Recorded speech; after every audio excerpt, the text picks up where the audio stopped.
Bon matin. Alors, avec un peu de retard, je vous avais promis mon direct, mon live à 10h30, donc quelques problèmes techniques, mais nous voilà. Alors, on va parler de golf aujourd'hui, et quand on parle de problèmes techniques, je pense que on sait que quand on joue au golf, c'est très technique et que ça va pas toujours comme on veut. Alors, ça m'a préparé mentalement à la discussion que j'ai le goût d'avoir avec vous aujourd'hui. Donc, je vous ai posé la question, est-ce que vous jouez au golf du moins par plaisir ou pour être performant? Alors là, on est dans les deux P. Je me disais, après ça, ça pourrait être les passionnés, plaisir, performance, dans les trois P. Alors, j'attends vos commentaires. On va en discuter ensemble aujourd'hui. C'est une question d'ailleurs que j'ai posée sur un groupe de golfeurs. Et j'ai été surprise des réactions.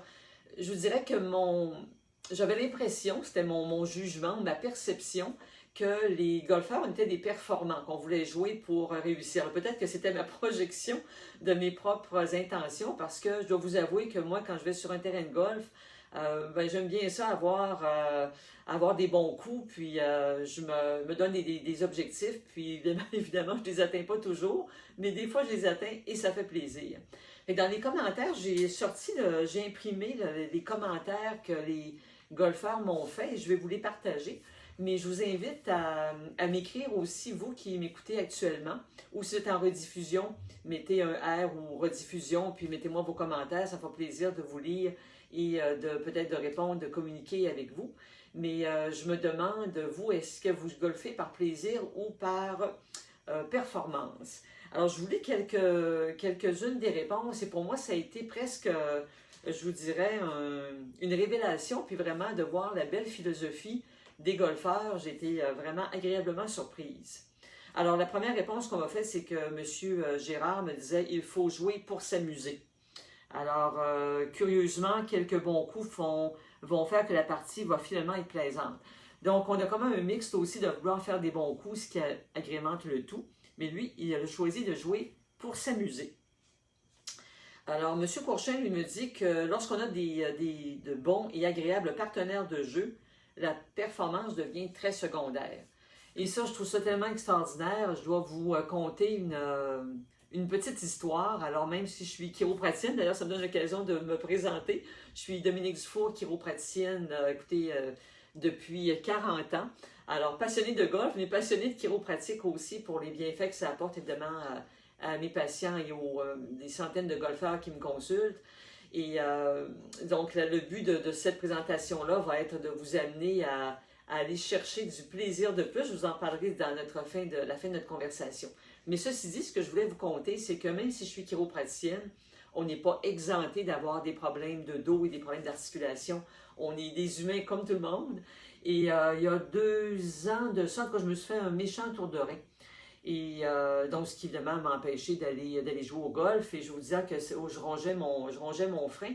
Et ce que je me suis aperçu, c'est que, en été, oui, le golf me manquait. J'aime le sport, je suis sportive de nature. Mais ce qui me manquait, c'est de ne pas être avec mes amis, puis la taquinerie, devant les bonnes blagues bien placées, de se renvoyer la balle, c'est quoi de le dire, ici et là. Ça me manquait vraiment beaucoup. Donc, j'ai réalisé que oui, j'aime la performance, comme le disait M. Courchain, M. Gérard. Oui, on aime ça des bons coups, mais nos partenaires de golf, ça fait toute la différence.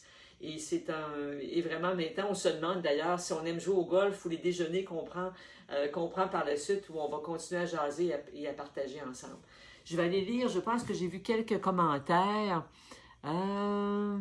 Donc, on me fait des salutations. Donc, bonjour Mélanie qui nous regarde. Alors, donc, si vous avez des commentaires, faites-moi des petits signes. Alors, c'est toujours agréable de savoir qu'on a, même si on parle à une petite boîte devant nous, de savoir qu'il y a des gens qui nous écoutent. Alors, je vous continue d'autres commentaires. Quelqu'un qui me dit non, mais faire de bons coups pour compenser les mauvais et s'amuser entre copains. Donc, on voit qu'on tourne toujours avec quand même d'apprécier les bons coups qu'on fait, mais de jouer avec des bons amis, des bons copains. Et d'ailleurs, je pense que j'ai jamais entendu quand même quelqu'un, même si les gens me disent qu'ils aiment jouer pour le plaisir, puis comme je vous dis, moi, j'ai constaté à quel point mes amis me manquaient, puis tout ce qui entoure le plaisir d'être ensemble. Mais c'est rare qu'on va entendre quelqu'un qui va dire je vais aller jouer au golf, puis j'ai le goût de faire des mauvais coups. Je pense que quelque part, le goût de la performance est là. On a le goût de bien s'exécuter, de faire un bel élan, de voir le résultat au bout du compte. Ça nous fait plaisir aussi, ça fait partie du plaisir. Et je pense que dans le mot performance, il y a une connotation, ben, je dirais pas péjorative, mais dans le sens qu'on entend de vouloir un peu de compétition. Et c'est là que ça peut devenir malsain. Donc c'est sûr que si on veut être compétitif, parce qu'on n'est pas en train on n'est pas dans un tournoi, évidemment, puis si on va jouer avec des amis, c'est la compétition qui embarque et qu'on veut battre l'autre, puis l'autre fait un meilleur coup, puis un meilleur pointage, c'est là que ça peut devenir malsain. C'est peut-être pour ça que quand on dit performance, que plusieurs personnes vont répondre d'emblée non, j'aime mieux avoir du plaisir, mais j'aime ça faire des bons coups. Donc, je pense que d'être performant, de devoir s'exécuter, puis de faire un élan qui est performant. On ne va peut-être pas nécessairement être performant, mais notre élan et le résultat est performant. On a un bon résultat, bien ça nous fait plaisir. Puis je pense que c'est pour ça qu'on veut quand même aller prendre nos bâtons, puis aller devant l'élan. Donc, je regarde encore des commentaires. Est-ce que je suis capable de lire? Je ne suis pas très habilitée, je dois vous avouer, mais je vais le devenir. Alors, donc, une belle activité physique.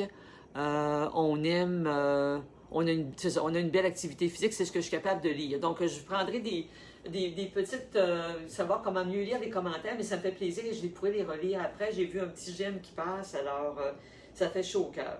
Je continue avec les commentaires. Bon, s'améliorer et s'amuser. Alors, on vient à ça. En premier, ce qui est important, c'est de s'amuser et par la suite d'améliorer. Il accorde peu d'importance le monsieur Lavoie dit qu'il apporte peu d'importance au score tant qu'il joue sous les 90. Ben, je dois vous avouer que si je ne suis pas rendu là encore, je ne joue en haut de 90, donc c'est peut-être pour ça que lui s'est rendu à ce niveau-là. Mais pour moi, c'est un excellent joueur. Alors, tant qu'il fait son 90, donc il est heureux. Donc, c'est sûr que quand on s'est habitué à un certain niveau, on veut jouer son handicap, alors on a un certain score, comme on dit, qu'on veut atteindre, bien c'est certain qu'à ce moment-là, ça nous fait encore plus plaisir. Si on est habitué à un bon rendement, puis que là, on ne le fait pas, bien c'est là qu'on peut encore plus s'améliorer, parce qu'on peut dire dans quel état je suis arrivé. Il y a le mindset, la force du mental. Est-ce qu'on est arrivé pressé, fatigué de sa semaine, on n'a pas eu le temps de se préparer, de frapper quelques coups de réchauffement. Alors, qu'est-ce qui fait que ça va changer aussi notre performance dans le bon sens du terme à l'autre bout? Mais ça nous permet de nous poser des bonnes questions et de mieux se connaître. Et je pense que le golf, c'est vraiment un sport pour mieux se connaître parce que on voit tous les caractères, on voit les perfectionnistes, on voit ceux qui sont très analytiques, qui vont prendre le temps de se placer. Il faut prendre le temps de se placer aussi, mais qui vont... Des fois, on dit, oui, vas-tu décoller, vas-tu finir par frapper? Mais alors, on voit l'attitude des gens. Je trouve ça passionnant de ce côté-là aussi, de découvrir la personnalité de tous et chacun. Alors, ça fait partie du plaisir d'être ensemble. Dans les autres ici, on dit personne ne va au golf. C'est un peu ce que je vous disais. Personne ne va au golf juste pour prendre une marche. Tout le monde veut jouer mieux qu'hier. Et ça, c'est sûr quelqu'un qui serait... On voit des golfeurs qui vont jouer, des golfeurs des fois de 90 ans qui sont là, je trouve ça extraordinaire. Alors peut-être qu'eux pourraient dire oui, je vais quand même prendre ma marche, mais ces gens-là pourraient vous dire qu'ils rencontrent des gens qui restent dans la game, c'est quoi de le dire, qui sont là, qui continuent à pouvoir jouer leur passion. Puis c'est ça qui est formidable du golf, c'est que oui, ça nous fait prendre quand même une bonne marche. Et puis je pense que même, et j'espère même jouer moi jusqu'à 90 ans, je me dis, il y aura quand même le goût de dire, ben oui, justement, je suis capable de faire un élan. Peut-être que ma balle, probablement que la balle va moins loin, rendue à cet âge-là, mais on a encore un élan, on a encore de souplesse. Et ça, c'est un excellent objectif en soi, de garder ses capacités physiques. Et le golf nous permet de le faire. Alors, on me dit ici, sans être une priorité, j'espère toujours jouer au-dessous de mon handicap. Comme ça, c'est M. Le Cavalier qui nous dit ça, comme d'ailleurs nous le disait M. Poirier. Ici, Mme Leroux me dit oui, tant qu'à jouer, pourquoi pas essayer de toujours progresser. Et ça m'amène à vous parler de la saison dans laquelle on est, parce que là, je vous parle de golf, puis je regarde dehors, il pleut, il vente, les feuilles s'en vont de tout bord, de tous côtés. Alors, on se dit, mon Dieu, elle parle de golf, puis la saison de golf est terminée. Bien, si je vous dis Bryson DeChambeau, alors vous avez suivi moindrement les compétitions l'Omnium des États-Unis, c'est le grand gagnant 2020. Et lui, durant le temps de la COVID, alors que les compétitions ont été arrêtées pendant un certain temps, bien, il a vraiment travaillé sur son physique. Alors, il en a profité pour bien manger, prendre soin de lui, il recevait des soins, il a fait des exercices.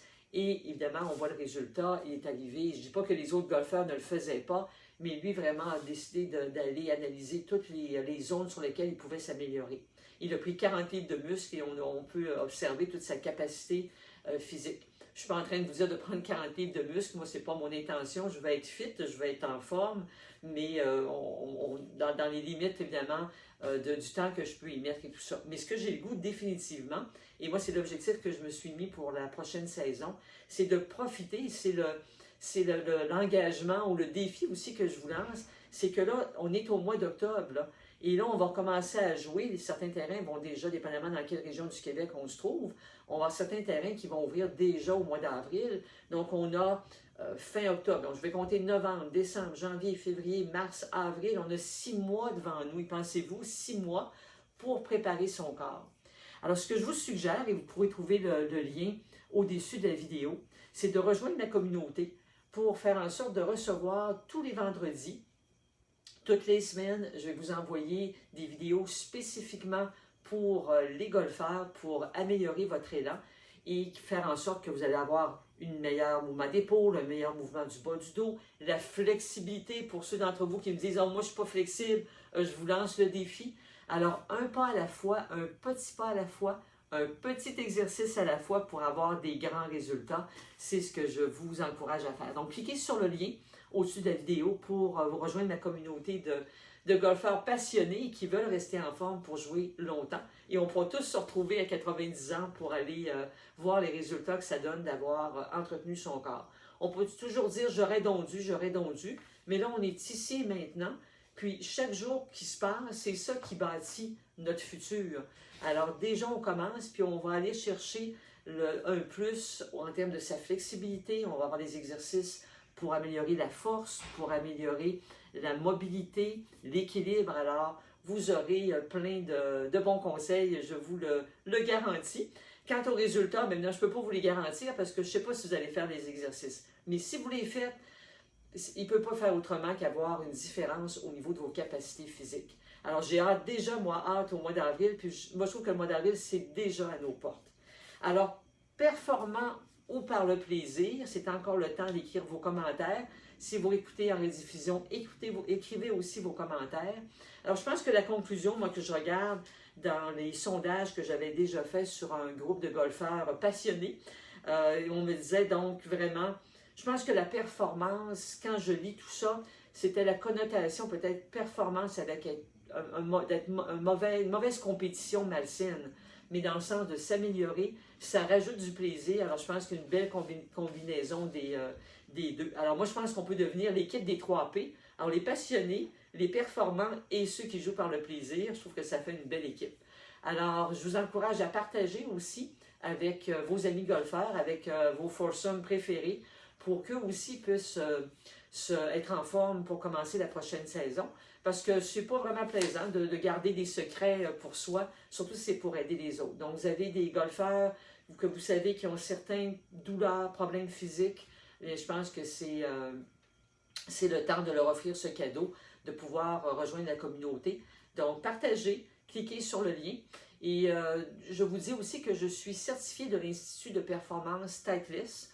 Donc, c'est une formation qui permet justement de faire un examen bien ciblé pour identifier chez le golfeur les limitations et de prescrire un programme d'exercice qui va être vraiment ciblé pour les limitations de chacun d'entre nous parce qu'on n'est pas fait pareil. C'est pour ça qu'on n'aura pas un élan qui est pareil.